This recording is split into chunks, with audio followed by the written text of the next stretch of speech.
ಉಡುಪಾಯಿತು ತುಂಡು ಬಟ್ಟೆ, ಎಲ್ಲಿಂದ ಬರಬೇಕು ಮಾನ ಮರ್ಯಾದೆ. ರೊಟ್ಟಿಯಾಯಿತು ಬ್ರೆಡ್, ಎಲ್ಲಿಂದ ಬರಬೇಕು ತಾಕತ್ತು. ಹೂವಾಯಿತು ಪ್ಲಾಸ್ಟಿಕ್, ಎಲ್ಲಿಂದ ಬರಬೇಕು ಸುಗಂಧ. ಮುಖದ ಮೇಲಾಯಿತು ಮೇಕಪ್, ಎಲ್ಲಿಂದ ಬರಬೇಕು ಸೌಂದರ್ಯ. ಶಿಕ್ಷಣವಾಯಿತು ಟ್ಯೂಷನ್, ಇನ್ನೆಲ್ಲಿಂದ ಬರಬೇಕು ವಿದ್ಯೆ.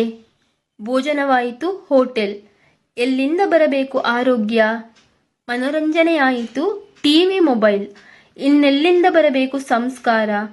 ಮನುಷ್ಯನಾಗಿದ್ದಾನೆ ಕಾಸಿನ ಆಸೆ ಬುರುಕ, ಇನ್ನೆಲ್ಲಿಂದ ಬರಬೇಕು ದಯಾ ಅನುಕಂಪ. ವ್ಯವಹಾರಗಳಾಗಿವೆ ಹೈಫೈ, ಇನ್ನೆಲ್ಲಿಂದ ಬರಬೇಕು ನ್ಯಾಯ ನೀತಿ ಧರ್ಮ. ಭಕ್ತಿ ಮಾಡುವವನು ಆಗಿದ್ದಾನೆ ಸ್ವಾರ್ಥಿ, ಇನ್ನೆಲ್ಲಿಂದ ಬರಬೇಕು ಭಗವಂತ. ಸಂಬಂಧಿಗಳು ಇದ್ದಾರೆ ವಾಟ್ಸಾಪ್ನಲ್ಲಿ, ಇನ್ನೆಲ್ಲಿಂದ ಬರಬೇಕು ಪರಸ್ಪರ ಭೇಟಿ ಪ್ರೀತಿ ವಿಶ್ವಾಸ. ಪರಿಸ್ಥಿತಿಗಳು ಕಾಲಗಳು ಬದಲಾಗುತ್ತಿರುತ್ತವೆ, ಯಾರನ್ನೂ ಅಪಮಾನ ಮಾಡಬೇಡ.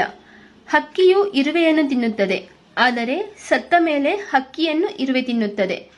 ಒಂದು ಮರದಿಂದ ಸಾವಿರಾರು ಬೆಂಕಿಕಡ್ಡಿಗಳನ್ನು ತಯಾರಿಸಬಹುದು, ಆದರೆ ಒಂದೇ ಒಂದು ಬೆಂಕಿಕಡ್ಡಿ ಸಾವಿರಾರು ಮರಗಳನ್ನು ಸುಟ್ಟು ಭಸ್ಮ ಮಾಡಬಹುದು. ಒಂದೇ ಒಂದು ಬಾರಿ ಮಂದಿರಕ್ಕೆ ಹೋದ ಕಲ್ಲು ದೇವರಾಗಿ ಬಿಡುತ್ತದೆ, ಆದರೆ ಅನೇಕ ಬಾರಿ ಹೋದರೂ ಮನುಷ್ಯ ಮಾತ್ರ ದೇವರ ಹತ್ತಿರ ಹೋಗಲು ಸಾಧ್ಯವಿಲ್ಲ. ಉಪವಾಸದಿಂದ ನಮ್ಮ ಆಚಾರ ವಿಚಾರಗಳು ಬದಲಾಗಬೇಕು. ಲೋಕ ಕಲ್ಯಾಣಕ್ಕಾಗಿ ನಾವು ಬದುಕಬೇಕು.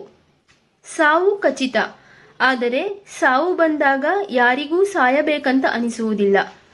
ಊಟ ಎಲ್ಲರಿಗೂ ಬೇಕು, ಆದರೆ ಯಾರೂ ವ್ಯವಸಾಯ ಮಾಡಬೇಕೆನ್ನುವುದಿಲ್ಲ. ನೀರು ಎಲ್ಲರಿಗೂ ಬೇಕು, ಆದರೆ ಅರಣ್ಯಗಳನ್ನು ರಕ್ಷಿಸಬೇಕೆಂದು ಯಾರೂ ಪ್ರಯತ್ನಿಸುವುದಿಲ್ಲ. ನೆರಳು ಎಲ್ಲರಿಗೂ ಬೇಕು, ಆದರೆ ಮರಗಳನ್ನು ರಕ್ಷಿಸಬೇಕೆನ್ನುವ ಹಂಬಲ ಯಾರಿಗೂ ಇಲ್ಲ.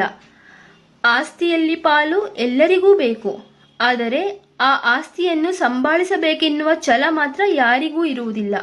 ಅಪ್ಪ ಅಮ್ಮ ಕೂಡಿಟ್ಟ ಹಣ ಮಕ್ಕಳಿಗೆ ಬೇಕು, ಆದರೆ ವೃದ್ಧಾಪ್ಯದಲ್ಲಿ ಅವರನ್ನು ನೋಡಿಕೊಳ್ಳುವ ಜವಾಬ್ದಾರಿ ಮಾತ್ರ ಬೇಡ.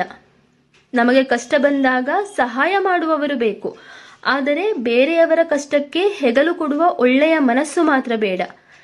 ಹೆಂಡತಿ ಎಲ್ಲರಿಗೂ ಬೇಕು, ಆದರೆ ಹೆಣ್ಣು ಮಕ್ಕಳು ಮಾತ್ರ ಯಾರಿಗೂ ಬೇಡ.